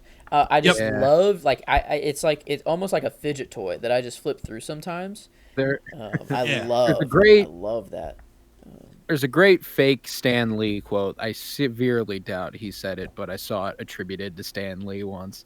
That said, comics are like boobs. You can look at them on a phone screen and it's great, but it's much better to have them in your hands. Stan Lee 100% said that for sure. That's rip. 100%. That AI generated one Disney's making. Yeah. Yeah, exactly. Wow. No, he's totally right though. It is a whole different feeling to hold them in your hands. Yeah, and I even got an old. I don't have many comics, but I also got an old Superman vs. Brainiac. I like the. I remember when we went and copied that. Yeah. And it's ooh. This is like what the art. Wow. Yeah, that's. It's like so beautifully drawn. Mm-hmm. Inked and everything. God, I love that. Yeah, the one I've got on display is the new Dawn of DC, the new Superman run. Huge fan of towards the end of the last Action Comics run with like War World and stuff like that. I was a huge fan of that. And the beginning of this Superman run, I fucking love the art in this book. I mean, it's just so fucking good, dude. It really is. And yeah, it's beautiful work. If you can pick up your you got Joshua Williamson writing and Jamal Campbell on the art. Jamal Campbell is so fucking good. I absolutely adored it, and I need to catch up with it. It's been a while since I've picked up a comic book. I was spending a bit too much money on them weekly, so I had to go ahead and do that. I fell off on some of the monthly issues. I'm trying to get back into it a little bit. It's a tough game to keep up with. Yeah, it is. It would be, because I tried starting that new Titans series by Tom King. I think it's by. Mm-hmm. I think you're right. I got like the first 2 issues, and then I missed one, and then my local comic book shop didn't have it, so I was like, I don't want to get it anymore. I fell off right away, even though the story's good, but I was just like, Yeah, no, I like that. It's so funny because I was keeping up with comics so fucking. I would go to my local comic shop every week for months, just ridiculous, ridiculous amount of money spent at the comic shop. That's because yeah. I miss I never got to experience before they were $4 or $5 at least. That is how much each issue of a comic book is now. It's $3.99 by me, and I don't know if it's everywhere, but $3.99 and $3.99 or $4.99 is typically what you're looking at. Wouldn't it be nice to have the 10 cents or the 5 cent? Man, back. I guess inflation is a thing. It's not really 5 cents or 10 cents, but man, that would be awesome just to. I'll take the 35 cents they were costing back in the day. Fucking $1, bro. Give me $5 for 20 pages. I don't know. Good old All-Star Superman was $30. It's steep. Worth it. I've started. That's the whole collection. Yeah. It is. I've started shifting to that to the trade paperbacks and the larger collections as well. It's just a little bit easier to collect and a little neater. Love this page as well. Good old Super Lois, or is it? I think it's Lois all supered up for a little bit for a night. That she gets a little supered up, and they get a little supered sexy everywhere they go. Interessante. Interessante. Yeah, no, there's tons of good Superman books, and Superman's in a great place currently. I'm super happy with where that character is, and it's just such a broad history the character has. Dating we're about to. Within the next 5 years, the original Superman's becoming public domain, from the first Action Comics issue. So, it's a long history of that character, So, I think that this movie carried on the legacy of that character in an interesting and compelling way, and launched the character into the stratosphere for a whole new audience. Like you said, our generation. We got Superman Returns when we were younger. Nobody really gave a shit about Superman Returns. And Man of Steel, I remember this movie actually did something. Yes, it did. And it did it in a major way. It wasn't... Superman Returns is the original nostalgia bait for comic book I wonder movies. how it feels to watch Superman Returns being someone who grew up with Christopher Reeve as Superman and actually being Probably a disgrace. You think? You think it's even worse? Or do you think there Probably. is... Ooh. Yeah, it's just boring, man. At least this isn't boring. There's really no boring parts in this at all. Man of Steel. It's the complete opposite. You got Kevin Spacey doing the worst Gene Hackman impression of all time. Yeah, it is bad. As Lex Luthor there. It is bad.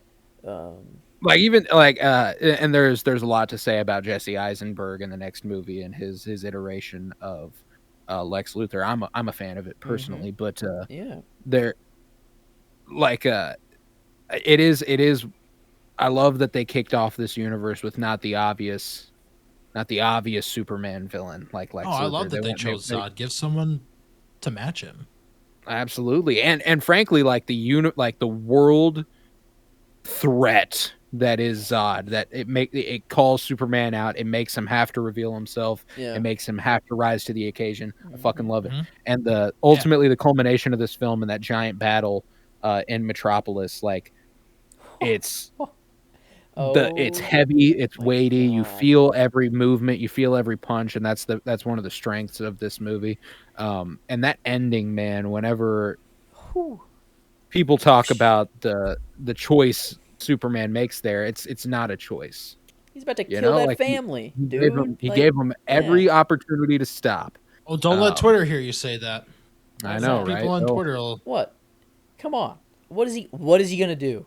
Is he gonna let Zod kill that family and then Superman doesn't kill. Superman doesn't kill, apparently. Not even in a situation like this. Bro, Zod was not gonna stop.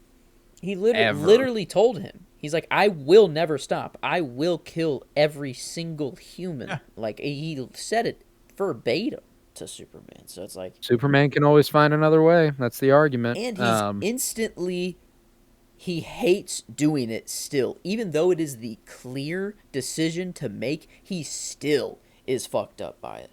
Like, yeah. I mean, like, what? I don't know. I thought it made for a fantastic movie moment. Like, I guess I just kind of expected him to die. I wasn't even thinking of Superman as like a no-kill, guy at that point. No, and that's the thing, is that the tone of the movie, that's the larger issue that people typically take issue with is the grander tone of the movie and the fact that Superman was put in a position where he had to do something like that at all. I, for one, am not an adaptation has to be perfect or else it's not good. If you can make a good movie and it's not a perfect adaptation, do it. Like that is the way to go. Adaptation doesn't equal perfect movie. It never has and it never will. Right. And as long as they maintain the spirit of the character, which I think this does pretty That's actually my favorite well. shot is when he's kneeling over Zod's body at the end. That far shot where he's and like Lois comes and like touches shoulder or whatever, and it was like a good version. There's a shot in that's a really great shot, and that's a great choice. That is the good version of a shot me and Joe discussed several movies back in X-Men: The Last Stand, whenever Hugh Jackman and Storm and Halle Berry are kneeling next to the empty chair of Xavier after he's been eviscerated, and it's like it's a powerful moment that should have been photographed a lot better than it was, and it's like, oh, you could have done so much more here, and this movie does that. It does what it needs to do in that moment visually, and I miss Zack Snyder working with a different cinematographer. I think he's a fine cinematographer. He's not he's not by any means bad at it, but I think the last couple movies that he's done have been amongst his worst looking, and he was the cinematographer for both of them. Yeah, I think he just has a good vision of what will work well for like the VFX they have at the time. I think I think he can see like what the shot will look like very well at the end, because like when you have to have like Steppenwolf like and all that armor and all of that like all that stuff like that's just not there in real life at all. I think like that's the kind of stuff that impresses me, but I would like to see a camera set up with a little more purpose and not so much focus on the post-production sort of thing. Oh, and I think that in Man of Steel and BVS and shit, even to an extent in Zack Snyder's Justice League, he does just that. Like there's a lot of beautiful visuals in these movies. I think that like I said, that scene where it kind of takes the tone of a disaster film with the alien invasion, and whenever he's watching the game, he's watching the Kansas football game, and then he walks outside, he misses it, the camera or the TV flashes to breaking news as he's walking out. Like there's a lot of really thoughtful and good choices visually in this movie, and I appreciate that greatly. I think that this movie benefits a lot from Zack Snyder being at the helm. I'm not a Snyder cultist by any means, but when it comes to his DC trilogy, I'm a huge fan. I'm a big fan of his DC stuff, and I think that these movies benefited greatly from having him as the visionary behind the story being told. So ultimately, I come away from this movie super high on it. And yeah, man, like that's just kind of that for me. What else is there? Does anybody else have anything left to say? I think you got your scene, Colton. I think me and Blaine still have our scenes to knock down. Blaine, you hinted to one. You said one was a potential of whenever he was in his suit for the first time. It was tied. And doing that. That was my first flight. I have a tie as well from that one and another one. So I'm curious if we have the two same ones. But no, it's either first. I will go with basically. Oh, you know what? I'll let you have first flight. If you want it, because otherwise my other favorite scene is that final fight in Metropolis when they're like shooting through buildings. God. Okay, then yeah, I guess the fight I was gonna go with was the fight in Smallville, the downtown fight in Smallville. It was either that fight or his first that one was flight. Good too. I think I will go with first flight. If like the words from Jor-El right before, and then he goes out and does all that stuff. That's the part of an origin superhero movie that I love the shit out of the most. The first time they're like Tobey Maguire's Go Web Go, or like him sticking to the wall for the first time, him making the costume for the first time. Like that's the shit that I just go, I don't know. I have a bone that just goes crazy. I don't know. There's just part of my brain that just lights up whenever things like that happen. So I'll go with his limit testing, basically. That's fun. That's fun. I love the way that he, the horror of him being a small kid and like seeing through people, like the X-ray vision coming and the super hearing coming all at the same time, and then it being projected onto Zod later on. Fucking awesome. I loved that whole sequence. But yeah, man, that fight in Metropolis too. One of the most epic action sequences in all of superhero movies, man. Like it's so fucking you good. Could tell this is what they wanted to do in like Superman vs. Zod, like in the other ones, like you had them go up into like a billboard, but it was really slow, and like you could tell they were on wires, everything. In this, they are being sent across the city through 4 buildings at once. Like I loved there was a YouTube channel that used to calculate all of the damage cost of movies that were just made. It would take a movie and rack up all the money and damages that was caused. And I remember this one was unbelievable. Like it was like skyscraper, it would just like throw an average number for like a skyscraper, like a couple $100 million. I don't know what a skyscraper cost, but the total cost was like something ungodly. And I don't know. It's kind of crazy to think that like they are just fighting as they normally would, but them doing so is enough to destroy a city. Like them not, like they're not using their laser vision to try, or like they're not using their powers to try to destroy the city. It's just that's just how destructive they are. And I thought that was a really cool aspect of it. Like Zod slowly learning all the things that Clark did when he was like whenever he like starts to like have his laser vision come through, and it's like hard at first, but then he gets it out. I don't know. I love the progression of the fight. So yeah, it's a lot of scenes to choose from. That's for sure. One of my the Metropolis fight has one of my favorite gags in all the superhero movies. Whenever they're at the construction site and Zod slams them into the wall, and it goes from like days without incident 109, and then the 1 and 9 fall when he slams into it. Back to 0. Yeah. I think that building later felt like completely was demolished. At least the top of that construction zone definitely was. They did some damage to Metropolis. They fucked shit up. Yeah, the world engine was doing the most. That's for sure. That was doing most of the damage, but man, their fight. Oh, dude, and not to mention, like, we didn't even talk about him in, like, was it the Indian Ocean? Is that the side of the world he's on whenever he's fighting a world engine all on his own? Like, that whole sequence is fucking awesome. I absolutely love that. I had that one down as a potential, too, as that world engine destruction, but I went with the battle. Yeah, so a lot to choose from. I mean, there's so many great moments in this movie. It's like the complete opposite of Superman Returns. It's not boring. There is never really a dull moment. There's so many cool Superman moments that happen in this. That's why I'm never keen to the idea that this is a shit adaptation of the character. Like, I think that as far as maintaining the spirit of Superman, I think this does that. I think that, like, he's just faced with choices that are much, much more intense than any Superman that's come before him, in terms of cinematic Superman.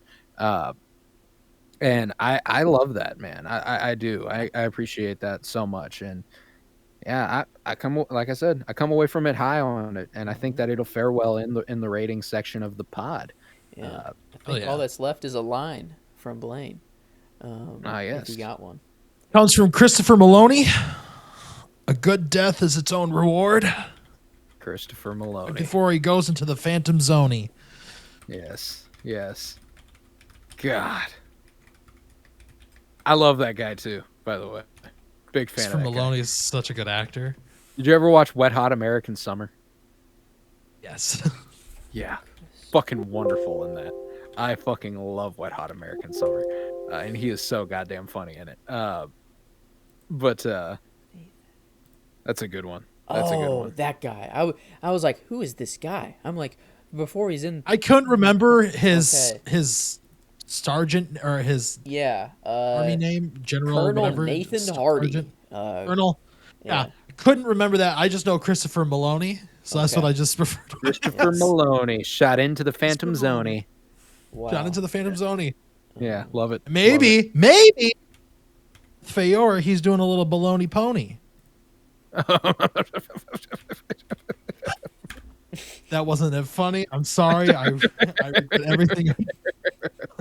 I love hitting the fucking it's an SNL skit with Justin Timberlake and Andy Samberg, where one of them plays a character named Peg, and after every joke she goes classic Peg and strokes the shoulders and does that whole thing. I fucking love it. But yeah, no, Christopher Maloney is fucking hysterical and a lot of stuff. So like when he popped up, I was like, I know him as like a comedic actor, so like whenever he pops up trying to play super serious. Yeah, and I'm like, holy shit, Zod's like, and I want, or not Zod. Who's the girl part of Zod's Feora? Yeah, coming down, being like, oh yeah, and Zod also wants her, by the way, and then him coming up being like, no, you guys only ordered part of Superman. You didn't say that. You only wanted the alien. She's staying with us. Changing the terms of our agreement. Yeah. If you want her, you got to walk through me, sort of moment, you know. It still keeps getting worse all the time, you know. Going full Lando on. This line will be drawn here. Oh, father. Yep. And it does hit a good sacrifice play there at the end, huh? This is a great sacrifice play. Yeah, taking one down with them. Death is its reward. Man, yeah. No, it was a hard line, actually. You know, yeah, kind of hard. No, I mean it's a great line. I fucking love that line.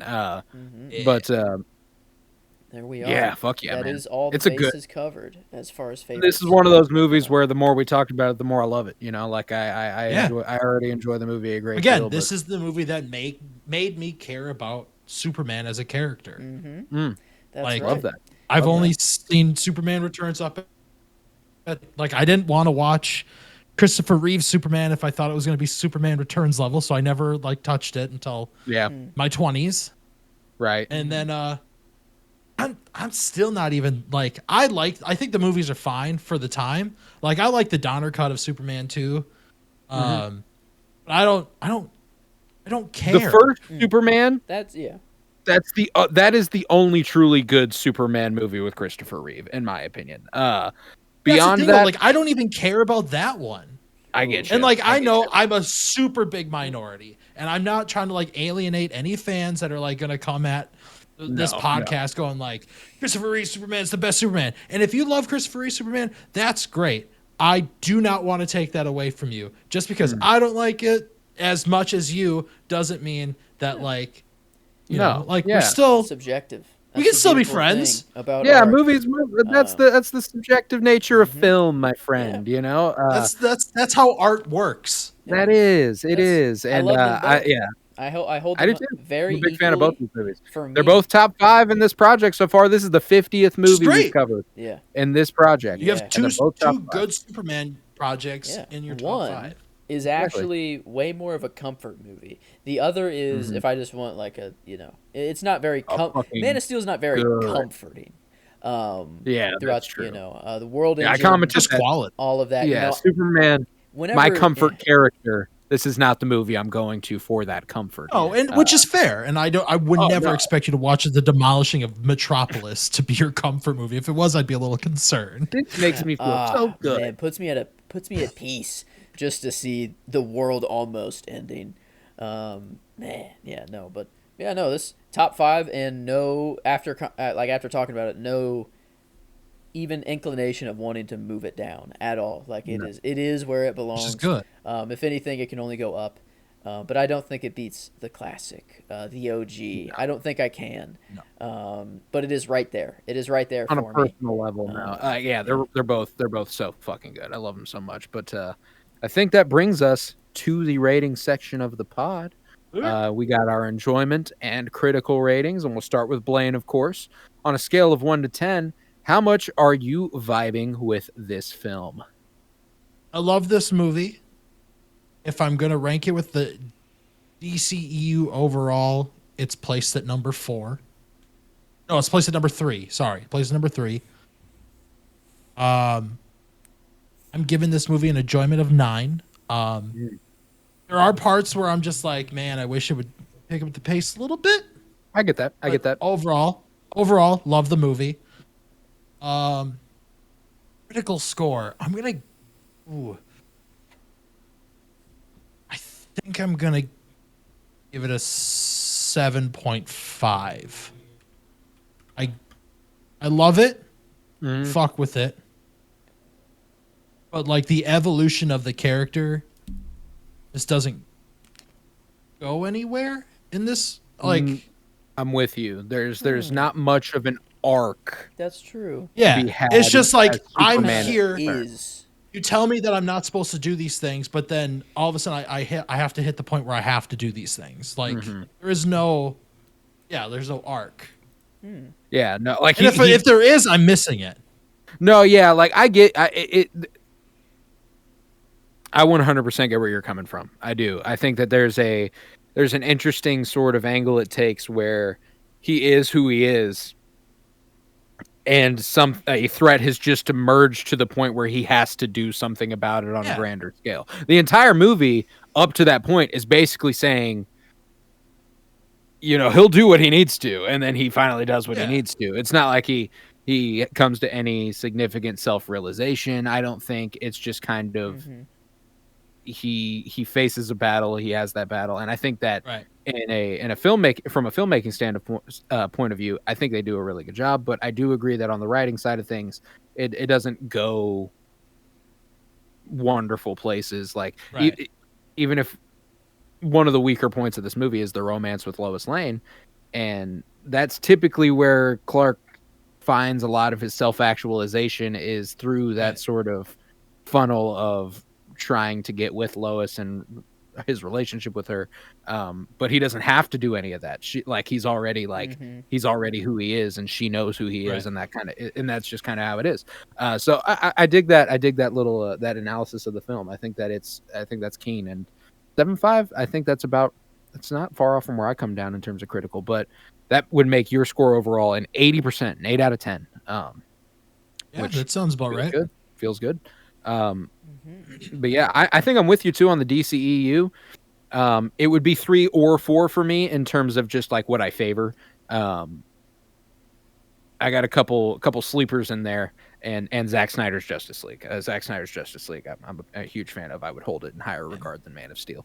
I actually have that at number 4 for me. Ooh, interesting. What are the two that are above it? Which is weird.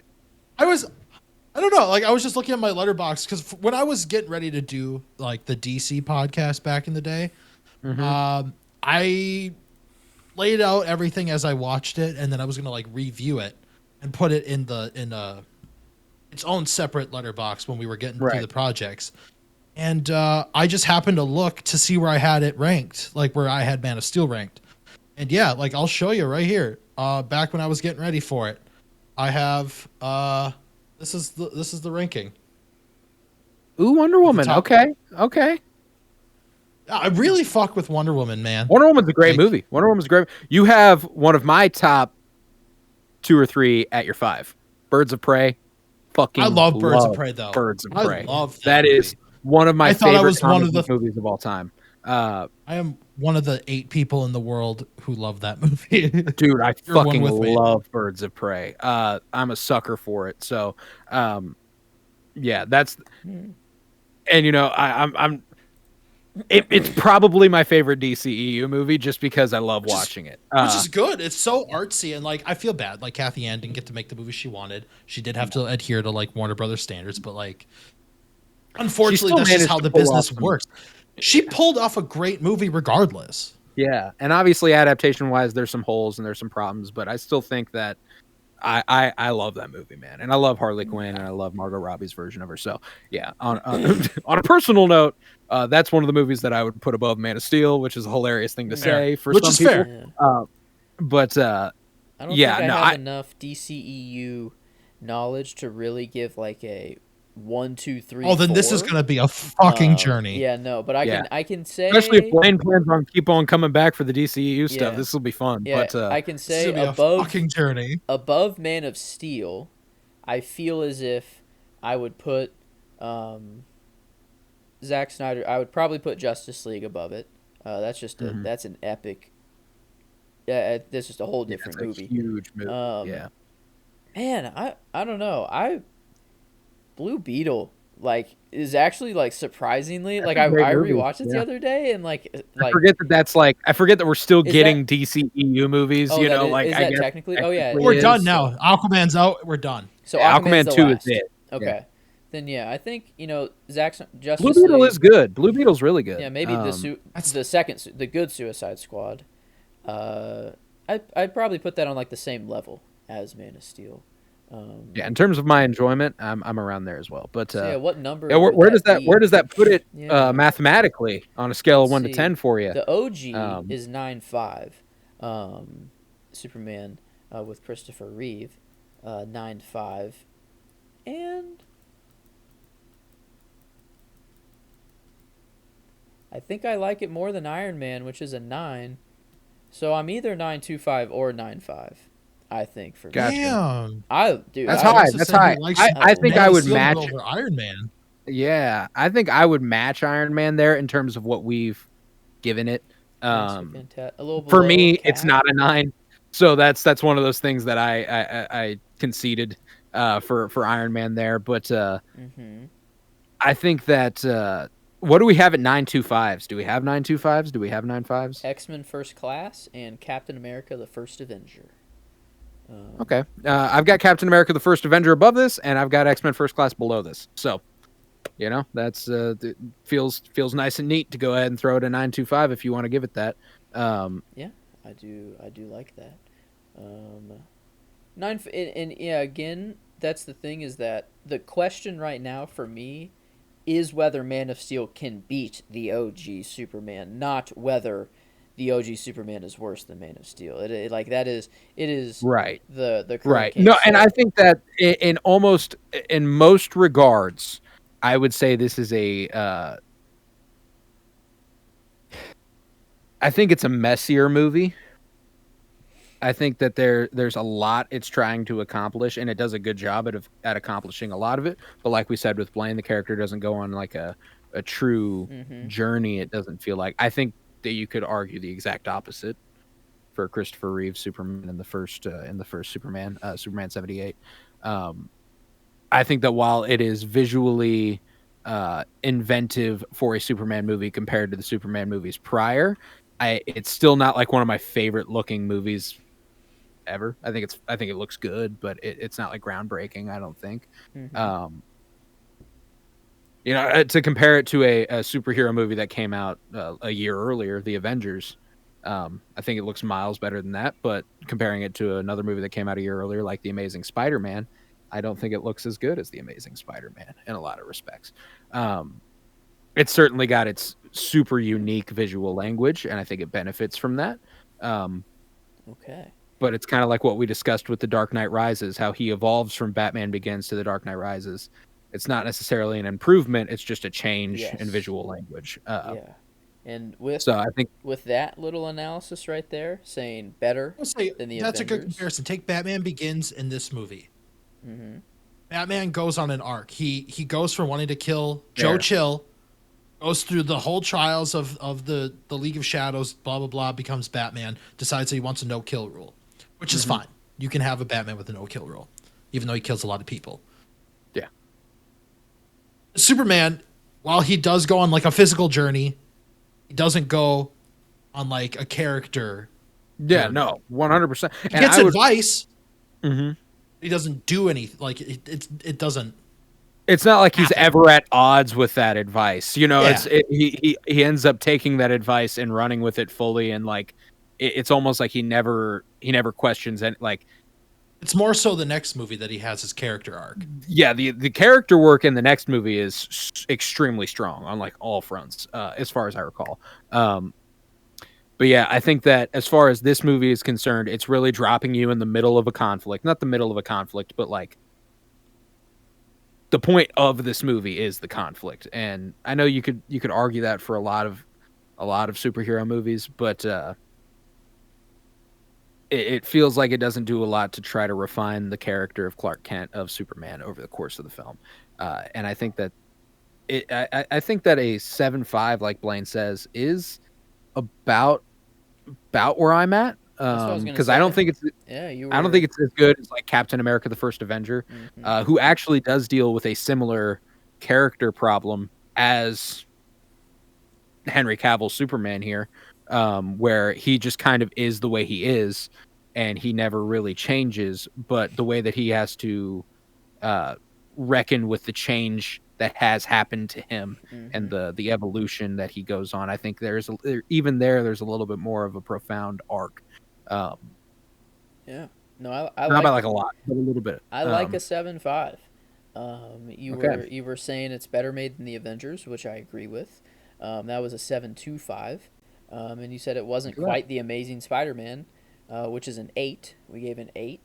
Our 7.5s that we have are currently X-Men, and Iron Man, and Dark Knight Rises. Our current 7.5s, and I think that is good company for Man of Steel. I think so too. I think so too. I think that's right where it fits in. So I'm comfortable with that. And what does that bring us to ultimately? Just a tad bit nicer than Blaine's by a 0.25 interval on the favoritism thing.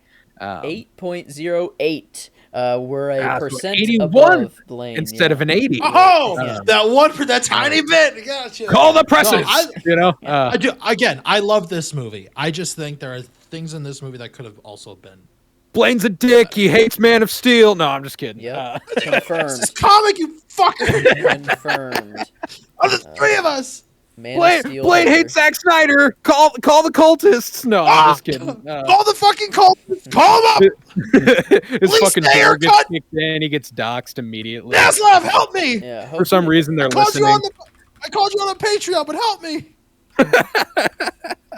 No, dude. I think it's a good place for this movie to come out. It's a strong introduction to the DCEU. This is the first DCEU movie, which is really, really cool. Yeah. And I think that we go ahead. I think we got a lot to look forward to. Is the next DCEU movie BVS? Is that the next step? That is the next one. I believe. I thought so. It doesn't come for us until it looks like March right now. The second week of March. I got a lot of Marvel in between then. February is a nothing but Marvel month. There are no DC movies released during a long stretch here between Man of Steel and BVS. Interestingly, with the average of an 8.08 or 81, ties it with Spider-Man 2 is its exact tie. But right above Iron Man, Batman 89, and X-Men. I don't know. I like that. Number I'm glad it came out 14. above. Number 14 on our overall list. Cool. I'm glad it came out above Batman 89. It's definitely better than Batman 89, and I like it more than Batman 89 on a personal note. Mm-hmm. I think I'd agree. But I'd agree with that as well. I definitely do agree with that. Yeah. So with that, we will conclude the 500th episode of the Penny Bloom podcast. Mm-hmm. Yes, long time we've been at it, and we don't plan on stopping anytime soon. So if you would come on back this Friday, where we will be discussing a Marvel movie over my personal favorite Marvel character of all time, the Wolverine. Big Wolverine guy. The movie, it's fine. We'll talk about that this Friday. And then we'll be back next week with Claire DeGeneiro on Wednesday to talk Thor: The Dark World. She just joined us for Dark Knight Rises last week, and that was a lot of fun. So we'll have her back.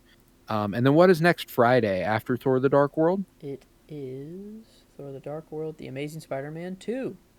And we will have Blaine back next week for The Amazing Spider-Man 2. Look at that. Going on a streak here.